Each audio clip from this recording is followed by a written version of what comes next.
महाराष्ट्राची लाडकी अभिनेत्री अमृता खानविलकर सोशल मीडियावर खूप ॲक्टिव्ह असते। सध्या ती तिच्या आईबाबांसोबत लंडनमध्ये धमाल करते। लंडनमध्ये आईसोबत क्रूज डेटवर जाण्याआधी तयार होतानाचा व्हिडिओ अमृताने सोशल मीडियावर शेअर केलाय।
काही दिवसांपूर्वीच अमृता आईसोबत बँकॉकला गेली होती।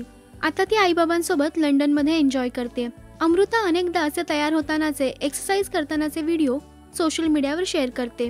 अमृताच्या अभिनयासोबतच तिच्या डान्सचे आणि तिच्या लुक्सचेही अनेक चाहते आहेत, त्यामुळे तिचे हे व्हिडिओ चाहत्यांना खूप आवडतात। तुम्हाला आवडला का अमृताचा हा व्हिडिओ? आम्हाला कमेंट्समध्ये नक्की सांगा। मराठी सिनेसृष्टीतील बातम्या, अपडेट्स आणि गॉसिपसाठी सबस्क्राईब करा राष्ट्रीय मराठी।